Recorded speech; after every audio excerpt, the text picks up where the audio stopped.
जी, नमस्कार। ये मेरा वीडियो एक साहिब हैं उपदेश करके, उपदेश राणा।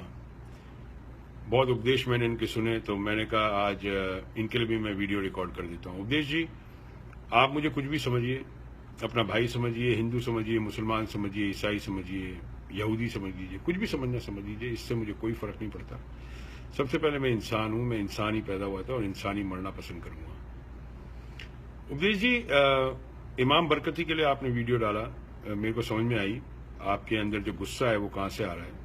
ये सारा राजनीति से प्रेरित है, क्योंकि आज की तारीख में अपने देश के अंदर अगर किसी को राजनीति में जाना है तो ये बहुत ही आसान तरीका हो गया है कि दूसरे के धर्म, दूसरे के मजहब को आप गालियां दो। ऐसे ही मुस्लिम करते हैं, ऐसे ही आप करते हो, दोनों में कोई फर्क नहीं है। इमाम बरकती के लिए आपने डाला था वीडियो, मैंने सुना था कि आप अब जाएंगे उनको झापड़ मारेंगे, और मैं अभी तक उस वीडियो का इंतजार कर रहा हूँ उपदेश भाई कि वो जब आपने झापड़ मारा, जब आपने एक्शन दिखाया, वो कहाँ है। आपने कहा वहां पे 200 लड़के आ गए हैं। उपदेश भाई, एक बात समझ में नहीं आ रही मेरे को समझाने की कोशिश करिए। ये 200 लड़कों आपके कहाँ से मिल जाते हैं आपको?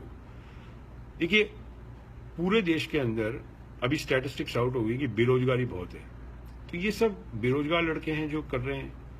देखिए, मेरी दीपक भाई से ही बात हुई थी, 1 घंटा मेरी बात हुई थी, मैंने उनको समझाया था। दीपक भाई इसके लिए कभी मना नहीं कर पाएंगे कि मैंने उनसे बात नहीं करी थी।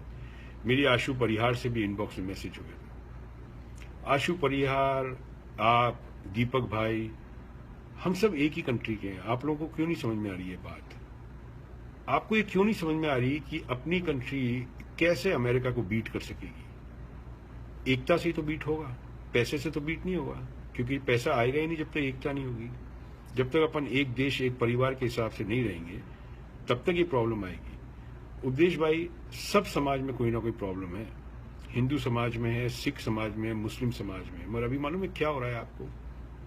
प्रॉब्लम ये है उपदेश भाई कि कोई भी अपने समाज की सफाई करना नहीं चाहता, मगर सामने वाले समाज की सफाई करना चाहता है। That's the problem. और इसके पीछे सियासत चलती है। मैंने भी योगी जी के लिए डाला था वीडियो, बहुत वायरल हुआ था मेरा वीडियो वो, और उसके अंदर बीबीसी ने मेरा वीडियो, उसके ऊपर पूरा आर्टिकल भी लिखा था।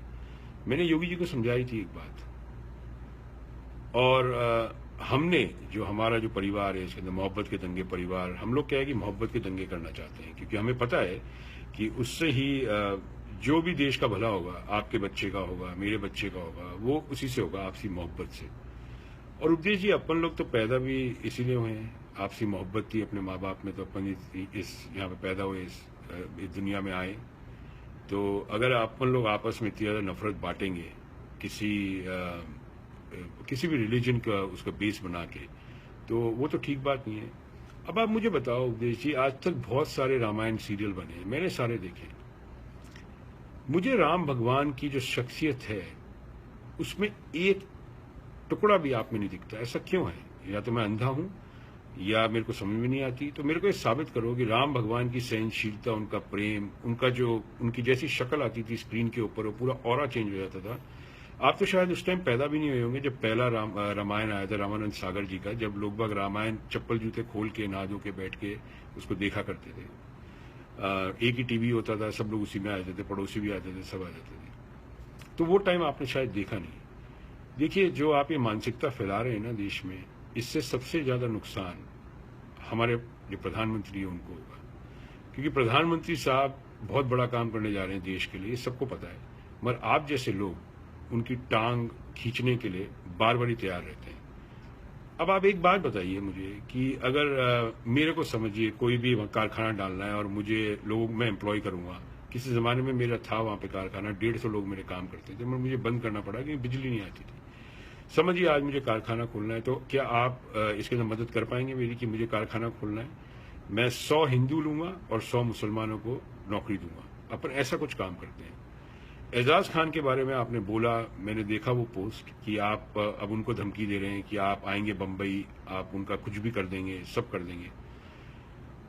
देखिए, एक बात बताता हूं मैं आपको उपदेश भाई, ना आप कुछ कर पाएंगे, ना एजाज भाई को कुछ होगा।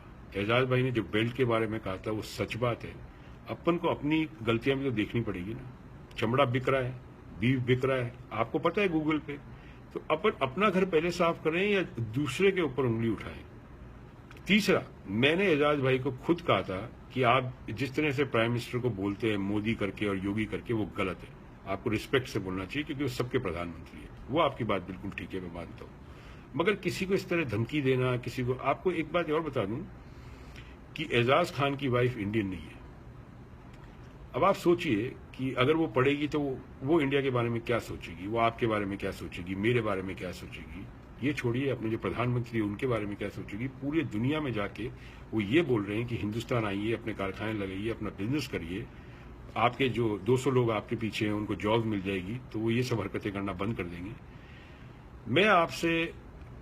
मैं एक चीज समझ सकता हूं आपकी, कि आप में कोई ना कोई तो क्वालिटी अच्छी है जो आपके साथ ऐसे लोग जुड़ जाते हैं। देखिए, एक बात बताता हूं आपकी, दुनिया में 2 ग्रेट लोग पैदा हुए हैं लेटली, पिछले 50 साल में। एक हुआ था ओसामा बिन लादेन और एक हुआ था बिल गेट्स। दोनों ने अपना अपना दिमाग लगाया, दोनों अपनी फील्ड में चैंपियन निकले, मगर एक ने बर्बादी दिखाई पूरी दुनिया को और एक ने पूरी दुनिया को कहां पे लेके चले गए, बिल गेट्स। तो ये आपकी इच्छा है कि आप अपनी काबिलियत को कहां इस्तेमाल करना चाहें उपदेश जी। और मेरे को आपका छोटा भाई समझिए या बड़ा भाई, वैसे तो मैं हो सकता हूं आपसे बड़ा हूं। मैंने दुनिया में बहुत देखा उपदेश भाई, बहुत काम किए हमने इंडिया में। मुझे कोई नहीं लगा, आज तक गूगल पे मैंने सर्च किया आपका, मुझे नहीं लगा कि समाज में आपने कुछ ऐसा काम किया होगा। मैं 10,000 मील दूर बैठ के, आज मैं खुद की बात करूंगा, मैंने बलात्कार के ऊपर बहुत बड़ी आवाज उठाई थी जंतर मंतर पे, सारे, और जो भी चीजें मेरे पास सबूत है।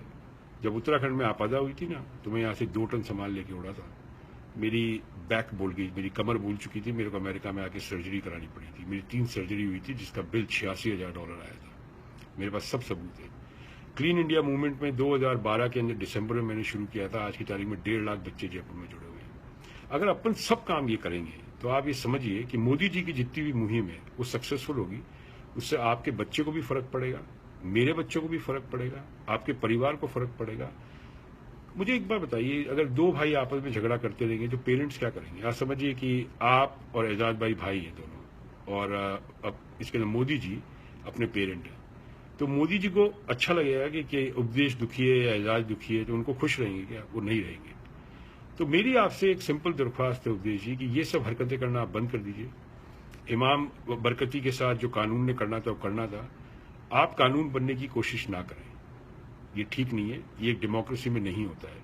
और मुझे तो ऐसा लगता है आने वाले टाइम में कि लोगों को आप में और जो कश्मीर में पत्थरबाज बैठे हैं उसमें कोई फर्क नजर नहीं आएगा। अगर कोई भी समझदार आदमी होगा ना उपदेश भाई, वो आपको साबित कर देगा कि आपकी हरकतों में और कश्मीर के पत्थरबाजों में कोई भी फर्क नहीं है। अब मैं आपको एक चीज और बता देता हूँ, मुझे धमकी मत दीजिएगा, मुझे धमकी मत दीजिएगा, क्योंकि मेरी एम्बेसी और मेरा प्रेसिडेंट मेरे पीछे खड़ा है। और ये कंट्री है यूनाइटेड स्टेट्स ऑफ अमेरिका, हमारी बहुत बड़ी एम्बेसी है शांतिपत दिल्ली में, वो हमको प्रोटेक्ट करती है। पहले भी बहुत धमकियां आई है मेरे को, तो आपको तो कुछ नहीं आती होगी, मेरे को तो POK से लेके और आज़ाद कश्मीर से लेके और बलूचिस्तान से लेके सब जगह से धमकी आती है। बलूच के लीडर्स मेरे कांटेक्ट में, बुख्ती फैमिली, रिफत वानी मेरी कांटेक्ट में है, जो POK जो कश्मीर की हैं, जो बात उठाती हैं। कश्मीर के जो पत्थरबाज हैं आज की तारीख में मेरे से बात करना चाहते हैं। मैं आपको एक सुझाव देता हूँ, जब भी मैं इंडिया आ रहा हूँ, आप, मैं, दीपक जी, एजाज भाई और आशु परियार अपन कश्मीर चलते हैं। ये जिम्मेदारी अपनी भी है उपदेश भाई कि अपन जाके कश्मीर में मिले लोगों से कि असली बात क्या है। आपको भी पता है कि मीडिया अपनी झूठ बोलती है, तो पता तो लगे कौन झूठ बोल रहा है। या तो आप बोल दीजिए कश्मीर हमारा नहीं है, आप उनकी मदद नहीं करेंगे। तो मेरा ये आपको सुझाव है कि मैं, आप, आशु परियार, एजाज खान और दीपक भाई, अपन सब कश्मीर चलते हैं। आपकी रहने की, खाने पीने की, आपकी सिक्योरिटी की जिम्मेदारी मेरी होगी, क्योंकि मेरी एम्बेसी मुझे प्रोटेक्ट करेगी। कश्मीर ओपन है, मैं अमेरिकन सिटीजन हूँ, इंडिया में पैदा हुआ था, और मुझे कश्मीर जाने से कोई नहीं रोक सकता, क्योंकि I can go as a tourist, right. मैं कब जाऊंगा, कैसे जाऊंगा, ये किसी को नहीं पता चलेगा, मगर मैं जाऊंगा पक्का, क्योंकि कश्मीर मेरा है और कश्मीर के लोग भी मेरे हैं। तो मुझे समझना पड़ेगा गलती कहाँ है। अगर हमारी गलती है तो हम माफी मांगेंगे, और अगर उनकी गलती है उनसे माफी मंगवाएंगे, और वो खुद ऐलान करेंगे कि कश्मीर में हिंदू पंडितों को वापस बुलाएंगे, वो खुद, जब उनसे प्यार से बात करेंगे उन बच्चों से। तो आप एक भीड़ मानसिकता पैदा ना करें।